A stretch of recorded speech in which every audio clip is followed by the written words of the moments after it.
Video P2 shows you how to convert from decimals to percentages. I think this is actually the easiest one of the lot. On the triangle it's right up at the top, decimal, back to percentage.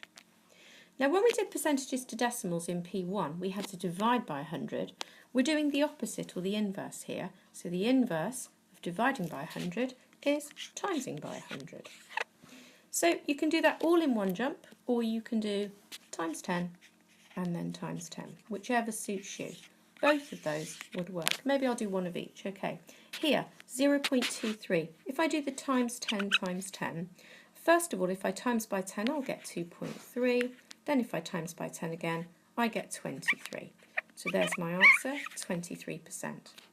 If I go for the times 100 option, it just means each of the digits is going to jump 2 places to the left, get 10 times bigger than 10 times bigger again. So this 3 would go into the tens column and the 9 would go into the units column, giving me 39%. Because these numbers both start with a 0 point, you know they're going to be worth less than one whole, so you'd fully expect a percentage less than 100%. So both of these seem realistic.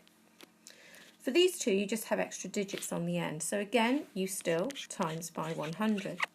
So this one here, if I times by 10, I get 2.75. Times by 10 again, I get 27.5%.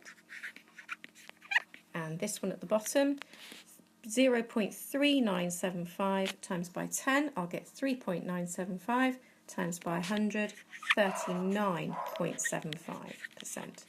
Again, because they're both 0 point, you would fully expect those answers to be less than 100%.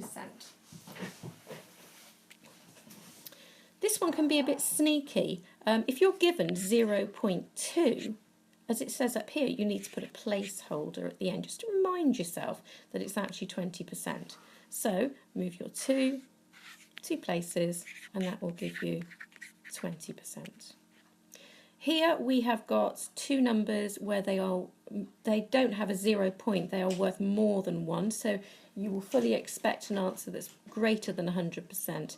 Again, times by 100 in whichever way you choose, you'll have 127% here, and this one's a little bit larger, 1,259%. Quite simple really, as long as you follow the rules. And remember, if it's more than 0 point at the beginning, you're going to get an answer of more than 100%.